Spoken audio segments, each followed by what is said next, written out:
Hi guys, in this video we're going to give you an overview of keto and intermittent fasting, okay, from A to Z. Let's take a look at all the things that happen and all the barriers that you might run into. I mainly created this for new people just so they could see everything together. I know it looks complex, but let's just kind of go through it. Okay, so here you are, you're having breakfast, lunch, and dinner. Don't forget about the snacks, right? That's an average person. You're just pretty much grazing the whole day. You got belly fat, fatigue, memory problems, lack of focus, you're craving, high blood pressure, anxiety, depression, and diabetes. But other than that, you're doing pretty good. So what is the common denominator of all these? High levels of insulin. Okay, you have insulin resistance, which is causing high levels of insulin. That's what's creating all these symptoms. So these symptoms are the tip of the iceberg. This is the iceberg, okay? So we have to fix this. The way we do it is through keto, because keto is going to lower the carb and it's going to reduce the insulin, all right? Intermittent fasting works because you're going to eat less frequent, not the amount, but less frequent, because every time you eat, you trigger insulin. So the combination works really good to lower insulin. Okay, so you're going to start it, right? Okay, so now between day 1 and day 3, you may go through a little transition period, which you're going to feel some symptoms of low blood sugar, and that would be lightheadedness, hunger, and cravings, maybe a headache. You have to realize it's temporary, and if you give up right here, you're going to lose the benefits of all the great things down the road.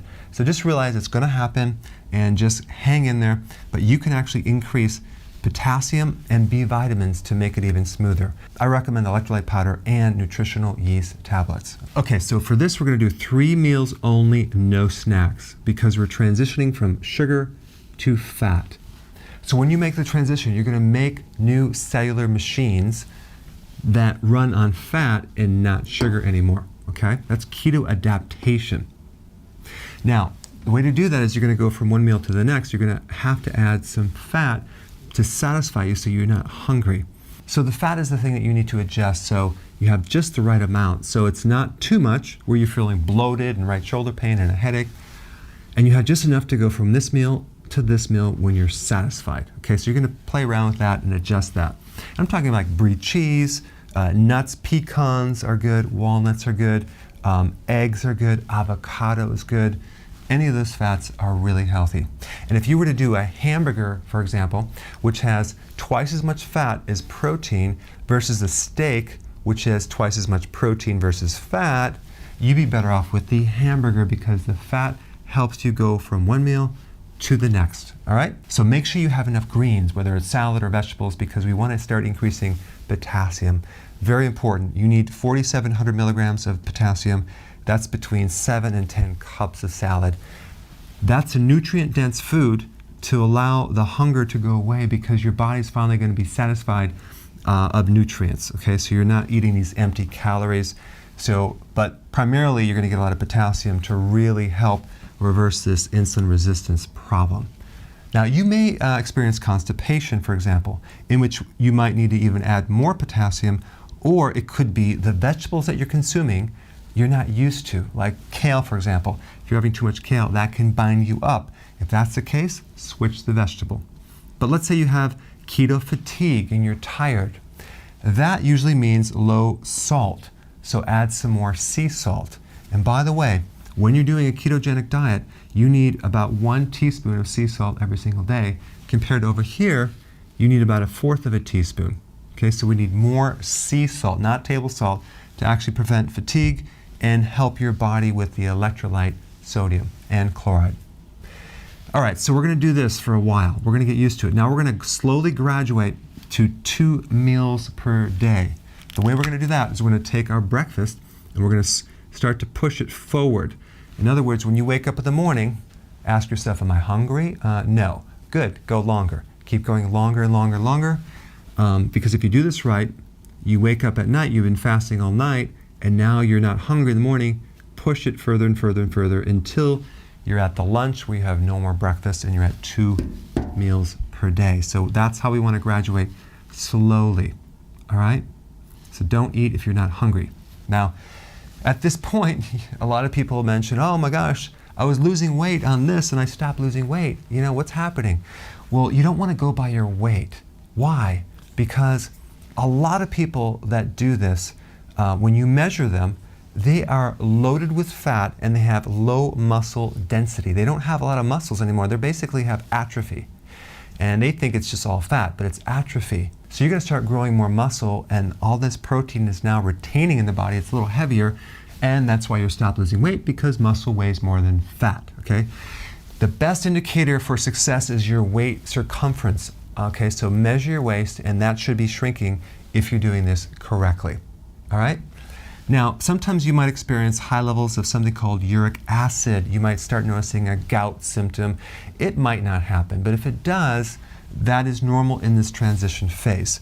Or you might, if you're susceptible to getting a kidney stone, you might notice a little pain in your lower back. That's because of the higher levels of uric acid. So you just want to make sure that you're consuming enough lemon juice or lemon in your water, or actual lemons, okay? Lemon is a great thing to help flush that out and counter the effects of stones, gout, and this acid. Okay, so I recommend that. And also apple cider vinegar will also help this as well. Tablespoon in some water, drink it with your meals with a lemon, and you're good to go. A couple of things will happen. You might consume food a little too much because you're like going to 2 meals and you're afraid. You're so used to so many meals, you're like, oh my gosh, am I going to be hungry? So you stuff yourself, right? Well, you just have to make sure that you learn from that and adjust the food, because you probably don't need to stuff yourself. I know this is hard to believe. You might actually cheat on this program somewhere, and you might find that the next day you're like way more hungry than you were yesterday, and you're craving carbs, okay? Because you just bumped yourself out of this whole ketosis. Just stick with the program, get back on the wagon, and continue. But if you consume the wrong foods here, your blood sugar will be off, and the next day you're going to notice like, wow, now I'm like really hungry. That's what that's all about. One thing to note is if you're doing 2 meals, make sure you're not doing low calories. Make sure they're nutrient dense, a little bit more food, so you're actually satisfied. And you're going to do 3 to 6 ounces of protein, unlimited vegetables, and the rest with fat. Now, right about here, your friend calls you and she says, oh, you're doing that keto program? Did you realize that it destroys the thyroid? It's going to make your thyroid slow, right? Well, let me just explain the facts on that. So number one, we're not doing a low-calorie diet. We're eating less, but we're keeping our calories high. The second thing you need to know is that as your body becomes more efficient, the fuel is a more efficient fuel, the need for thyroid hormones are less. So you're not going to need as much thyroid hormones. So if it goes down a little bit, this is completely normal. You're not losing your hair. You're not having other issues. It's totally fine, especially if it's within the normal range. But your thyroid does not have to work as hard when you're doing intermittent fasting and keto, all right? Another thing is you might end up at the doctor to get your annual checkup and find that your cholesterol is high.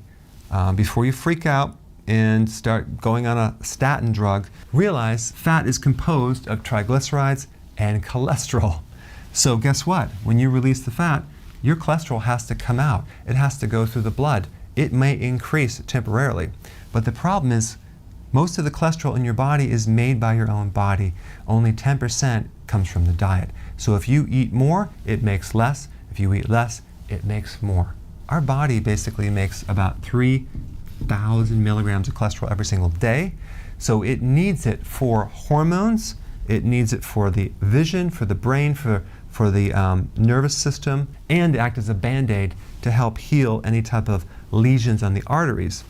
The real problem is this high insulin that creates the inflammation and the destruction of your arteries. So if your cholesterol is a little high, this is a temporary thing. It's not an issue, and you want to keep your vegetables very, very high.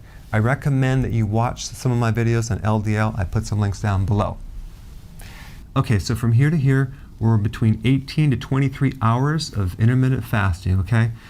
This is where we get into some serious fat burning. We get into something called autophagy.